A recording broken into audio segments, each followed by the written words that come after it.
Alright guys, we're at Brighton University and we're going to be asking students of the University of Brighton whether they would house a refugee or not. We're at the University of Brighton asking students whether they would house a refugee or not. Well, we've got a little group here, so we'll do it one at a time. Would you house a refugee? Yeah, if I lived somewhere where I was allowed to. What about you? Yeah, I think I would, depending on money. Whether you could afford to or not? Yeah. Yeah, same really. Just like I struggle to pay my rent, but if I could, then I would. Okay, so are you guys all saying that you would, but you can't currently? Yeah. Yeah. Basically, Yeah. yeah. Okay. So in terms of illegals, so in terms of the legal side of it, they are illegal if they are not through asylum or through refugee asylum, etc. We would house those people as well. You know about small boats arriving on our shores. Would we house them as well, or is that a separate topic to refugee or asylum? That's definitely separate. I don't. It is separate, isn't it? I mean, I wouldn't personally do it if it counts as breaking the law if they're in my house, but I don't know actually. It's a bit of a sticky situation. So, for example, at the moment, I don't mind telling you that I'm from Berkshire, so I know about hotels that are, I'm sure you guys know about this, that the hotels are closed to the public for 6 to 9 to 12 months. They're all subsidised, all paid for 3 square meals a day. They've arrived illegally, they are illegal, and we're paying for those people to be here. So it's not a sticky subject, it's more of an opinion. You'd house a refugee if you could, you say, but would you house someone who was illegal? Because some people have said to me that there is no such thing as an illegal. We're an island, remember, it's not the same as continental Europe. Would you house an illegal? I'm not sure. I feel like I would, because they're all coming from the same situation. They're all like coming from wars and everything. Like they're not in the same. Yeah, I feel like I would. I just like have to. It's not like regulated the same, so I guess I'd want to make sure it's like a safe situation for me as well. Like, Okay, so that's so they're two different refugees and illegals is not the same thing. We can all agree on that, as you've said. But you would house, but you can't. Is that correct at the moment? Yeah. Yeah. Yeah. Who should be hosting them then if you guys can't? You're saying you're not property owners yet, and you don't have space. It's not your decision. Yeah. So We're not I homeowners. I mean, if you have the money and resources where you can fund having someone else in your house, then I guess if you should do it if you can. Yeah, no, I think if you like have the money, the resources, depends if like the government are willing to help you. If like the government give you help and you also have help and space, then yeah, I think you should. Yeah, I feel like people with empty rooms, you know, like maybe like kids gone to uni or something, perfect people to like offer rooms out. Okay. Would you guys share your bedroom with a refugee then? You have spare room on the floor for a mattress? I don't, but I would if I did. If you had space? Yeah. Okay. You don't have space in your bedroom? No, it's tiny. No, I think people forget like the UK is a very privileged country. Obviously, maybe not right now with the strikes and everything, but we're very privileged. I don't think we realise how lucky we have it compared to some other countries. So like, obviously, maybe like we think, oh no, that's the worst thing that could possibly happen, but you've probably got to think like where they've come from, that all they want is a warm bed and a warm room to sleep. Just the basics. Yeah, the basics, that's all they want. And so you mentioned earlier on about the government paying for it. When you say the government paying for it, do you mean the taxpayer? Well, I guess so, yeah. The government doesn't have any money, does it? It's taxpayer money. So the taxpayer should fund it. Yeah. I mean, the taxpayer funds everything realistically at the end of the day, doesn't it? I agree. All the money comes from the populace, doesn't it? But I don't think it's necessarily. Well, I don't know. Like, I don't know. But the taxpayer, we're agreeing, if we should house illegals or refugees, the taxpayer should, through the government, should pay for it. Yeah. At least some of it. Yeah. Like maybe like charities and stuff could help out towards like the situation. Private donations, but that's not the majority of it. The majority of with other sectors it is. But you guys yourselves couldn't house or sleep any refugees at the moment. Not legally. No, not in my tiny student bedroom. All right, guys. Thank you. That's amazing. Cool. We're at the University of Brighton asking students whether they would house a refugee. Would you house a refugee? Yeah, I would. Not an accommodation, but at home, yeah. Yeah. Sure, yeah. So, you guys live in halls, you're students, or you have whatever residence you've got, so you can't house refugees yourselves, but mum and dad you've inferred, is that right? Parents at home? Yeah. Yeah, if there was like a spare room or anything. There's spare room at home. Yeah. So for refugees, what about on the? We all have space. What about on the floor next to you guys? We all have space in the bedroom. What about on the floor? What about Like on the landing? Like that. Yeah, I guess like it depends if it makes it like comfortable for the person who's going to be staying there. Yeah, you do that. Yeah, the main worry is just like money, I guess, isn't it, for buying food for multiple. Yeah. I mean, if there's no other choice, I guess. Okay, all right. So you guys would house refugees, or your parents would, or your families would, etc. Okay. And what about illegals? Because refugees is different to illegals, and we're an island. So anyone rocking up illegally against someone who's queuing in the asylum system would be considered to be something different. But a lot of people see them as the same thing, and they're all people arriving here from whatever situation. So what about illegals? Would you house an illegal? I guess I would depend on the circumstance. Say again? I guess I would depend on the circumstance. On the circumstances. Yeah, well, I'd like talk to them, see like what's Yeah. going on. If I knew them, then definitely yeah. Yeah, but, like if you the situation, case then to maybe case, you really, can isn't it? decide. So Just depends on their situation, doesn't it? Where they came from, why. so you'd have to know them. No, not know them, just know knowing like. them would help, but like, I mean it. See if they're a nice, good person, you know. So what I find is that no one point blank says no to that. They say what you guys are saying, which is that yes, I would, and then there's a but. But there's no point blank. You wouldn't just say no. So for example, I feel like the word illegal just adds a bit more of just like scarcity, like Puts you at risk, doesn't it? yeah. Yeah. No, I don't think anyone would really find out, but like, I think the word just illegal makes it a bit more scary. So we have, there's only a certain amount of people that a country can host, right? And Britain's got its own problems like every other country. So there's always going to be a system with regards to how to get in, unless you were advocating complete open borders of anyone from anywhere, which I don't think you're not doing. Are you a fan of open borders? The idea of no control whatsoever? You can come in from anywhere. I don't. Oh, I'm fine with that. I don't know if it would be bad or good, to be honest. Sure. Probably the same answer. I don't think it'd be a good thing, but again, like, Why wouldn't it be a good thing? I don't really know. I just feel like there'd be. I can't really answer that, to be honest. But there would just be a lot of people coming over because there is a lot of places in the world where people need to get away from. And We don't know who they are, what their background is, criminal records, vetting, like standard issue vetting, right? yeah, sure. Just like we would be vetted if we want to go to Australia or America or wherever. That's not a bad thing, is it? It's like a job interview. Same stuff. So, yeah, so you would house a refugee, and if you knew them and under the circumstances, you'd house an illegal? Yeah. Same? Yes. Same? Yeah. But you guys can't do it at the moment. No.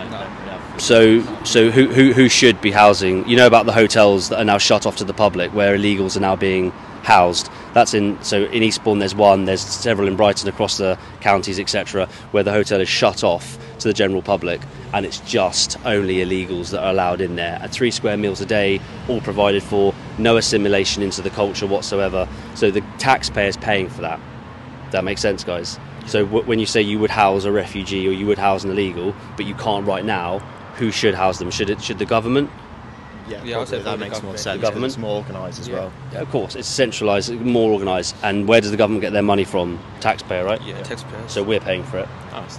We're paying for Right it. out then. Yeah, I guess Yeah. that makes sense. Yeah. Are we okay with that? Yeah, I'm cool with Yeah. that. Yep. Alright, we're at the University of Brighton asking students whether they would house a refugee. Would you house a refugee? Yes. Yeah? Definitely. So, housing a refugee isn't the same as, say, dealing with someone who was here illegally. That's what most people seem to agree on. Would you agree? Or No, is it's it definitely a different status they have. different status? Okay. So you'd house a refugee. Do you have the space to do that, or would it be reliant on something else? I mean, there's definitely space in my flat. Of course, I have to confirm my other flatmates if they're on board because it's a shared space. But I'll definitely be up for it. Sure. Okay, good. But with regards to housing an illegal, that wouldn't be something that you would be so keen on?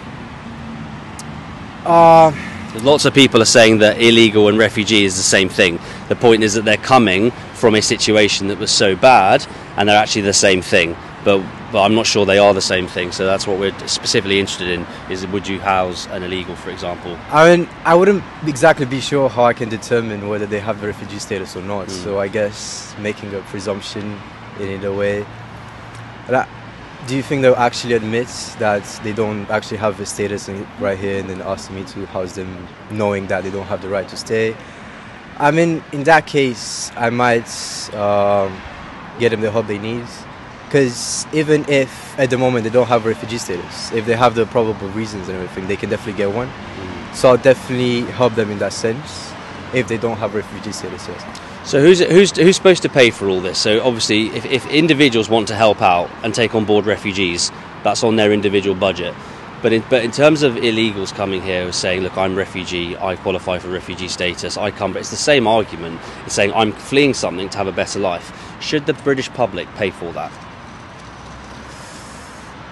When we talk about government money, that's taxpayer money. So should we pay for that? As long as they do not have the proper status, refugee status, I'd say that we shouldn't.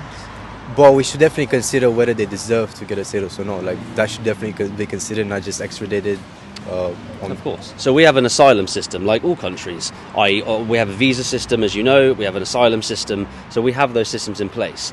But we get a lot of people coming from worse off situations. So whether we use the word refugee or actually no refugee papers, just illegal, at what point do we say, actually, this is about British people funding that, and actually we have our own problems as well? Is that a dynamic, do you think? I mean, it's more about helping people in need, I think. If they don't have the financial possibility to sustain themselves and they can't go back to where they came from due to obvious reasons, then it's definitely more of a humane duty to fulfill, to help them out as much as we can. I mean, I don't know to what extent exactly, but at least give them the strict necessities to survive. Sure. But you would house a refugee? Yeah. And you'd consider, if you could understand there was an opportunity to help out somebody who was illegal, but it was legal for you to help them out, they're here, we do it, you would consider that as well? Yes. But you don't currently? Because some people do, they from Ukraine, for example, wherever. To be fair, where I come from, back in Romania, there's quite a few Ukrainian refugees staying there as well. I don't really have any property or anything that I can use to help, to house them, but I guess if I did, hypothetically speaking, I would. Sure, understood. Nice and honest. So we're at Brighton University asking students whether they would house a refugee or not. Would you house a refugee? Yes, I would. Good. Want to know why? Yeah, sure, why not? I am Ukrainian. Yeah, take the mic. I am Ukrainian, and I totally understand what it's like to be a refugee, that's Sure. why. What part of Ukraine are you and your family from? Odessa, south part of Ukraine. So we can all say that housing refugees is a good thing. Yes, I would say that. Okay, and that makes sense, right? That makes sense. Women, children? Women, children. Men? Men, if they can leave the country, sure. If they can leave? If they can leave, yes. Should they why be not? fighting? Should they be fighting at home in the war? Not Ukraine. There's anywhere. No should. It depends on the circumstances. But women and children first. Women and children first. Definitely. Understood. Okay, understood. What about illegals? How long have you been in the UK for?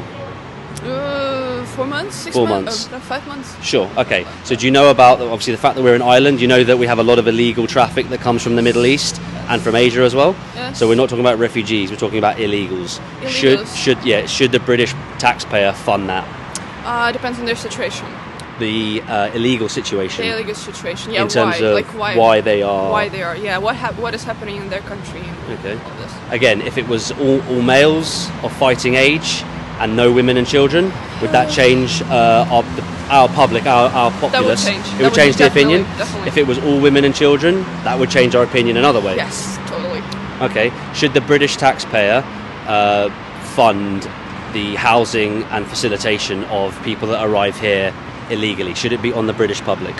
It really depends on the situation. I think there should be a categorization of those things. So whether they're from war-torn, Yes. whether it's women and children. What is their background and everything, yes. And also the state of Britain as well. Like if Ukraine decided to take a load of refugees or illegals from wherever else, you'd have to look at the state of the country as well. Would you agree with that? Would you agree that we have to look first I would agree with that, because first citizen of the country and then whoever else. Good. Spot on. Honest. Wow, that's amazing. What's your name, by the way? Thank you. I'm Xenia. Xenia. Xenia. Xenia. Like I said, my name's Nick. It's nice to meet meet you. So what I never hear is we need to look after our land, our people. This doesn't come up, and we ask this question an awful lot. And it doesn't make any sense to me. It's this byproduct of liberalism. Apart from everything else on the list, is this constant need to virtue signal, which is a byproduct of what happens, whether it's white guilt or just guilt, or whether it's just brainwashing from whichever stimuli, mum and dad, media, social media out of hand, not being strict enough with social media and smartphones with children. So all we can really